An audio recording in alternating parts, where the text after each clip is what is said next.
Before maps carved the world into kingdoms, before cathedrals touched the sky, before empires raised their banners over stolen lands, there were forests, deep, ancient, untouched.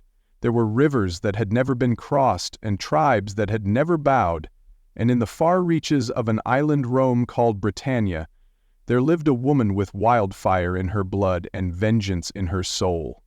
Her name was Boudica, Queen of the Iceni. She was not born to make history. She was born to destroy it and rebuild it in fire.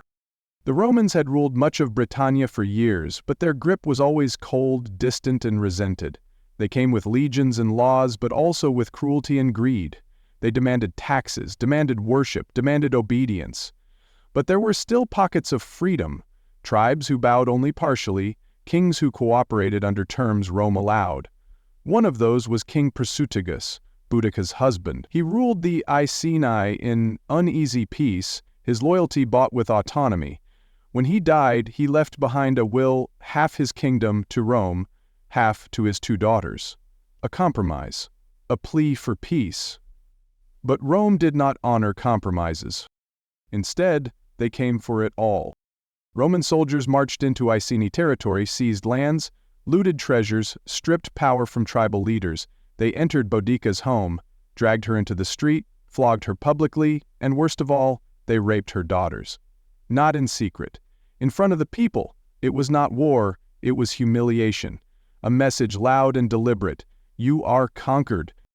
But Rome didn't understand the spirit they had just provoked. Boudica did not break, she burned. She didn't beg for mercy. She didn't run to a Roman governor with appeals. She turned to the ancient gods, to her ancestors, to her people, and then she turned to war. Not just her own tribe, the Iceni, but tribe after tribe joined her, the Trinovantes, the Cornovi, the Cativaloni. She united former enemies under a single promise: we will take back what was stolen. We will make Rome bleed. And they did. Her army grew to over 100,000 warriors. Men, women, elders, youths.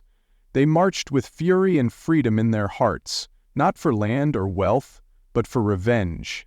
And at the front of them all rode Boudica herself, standing tall in a horse-drawn chariot, her flame-red hair flowing like a banner, her daughters by her side, her face painted blue with woad, her voice thunderous over the war drums. Their first strike was at Camulodunum, modern-day Colchester. It had once been the tribal capital, now it was a Roman settlement, home to veterans and a massive temple to the Emperor Claudius, the symbol of everything stolen. The city was surrounded in hours. The defenders begged Rome for help, but reinforcements never came. Boudica's forces stormed the city.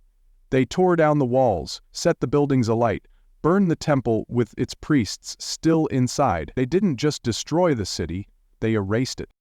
The survivors? There were none.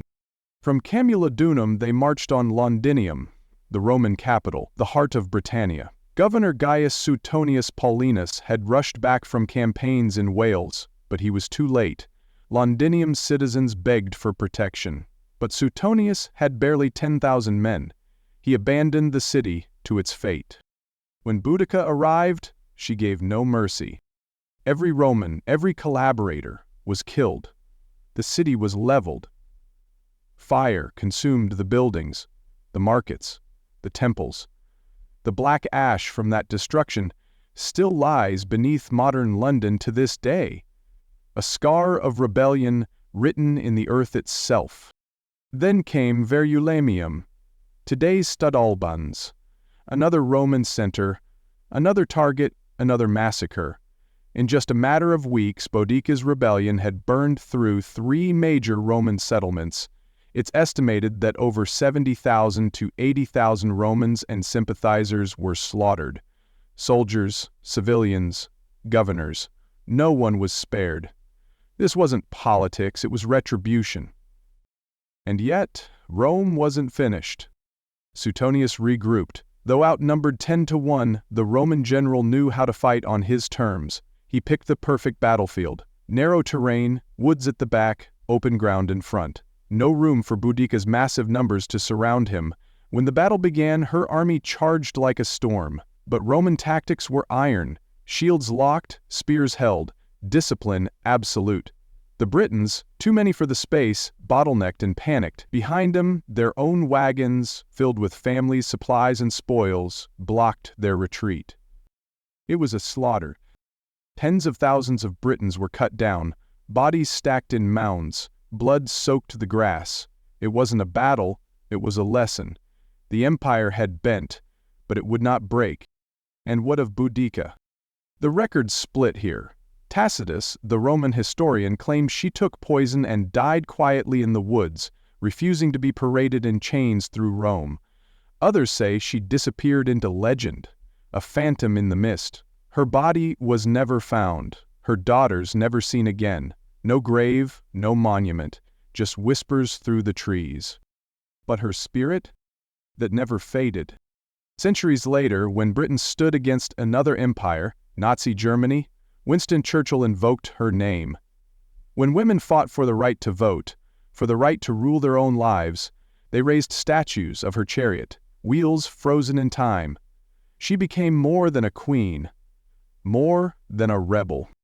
She became a symbol, not of vengeance, but of what happens when justice is ignored for too long, when empire confuses silence with obedience, when power pushes too far, and when a woman who has lost everything rises. Rome tried to erase her, to frame her as a barbarian, a mad woman, a mistake. But the ash remains, beneath our cities, beneath our streets. The ground remembers. Boudica's name was nearly lost, not because she failed, but because she terrified them. She stood against the greatest war machine in history, and for a moment, it faltered. Not from swords, not from strategy, but from a mother's rage, a queen's resolve, a woman's unbreakable will. So now we ask, why don't we learn her name? Why isn't she in our history books next to Caesar, Napoleon, or Alexander? Maybe because she didn't rule an empire. She didn't crown herself empress. She didn't build monuments or carve her face into coins. She fought, and she burned. And in doing so, she reminded the world that even the smallest voice, when filled with truth, can shake thrones. And now it's your turn to remember.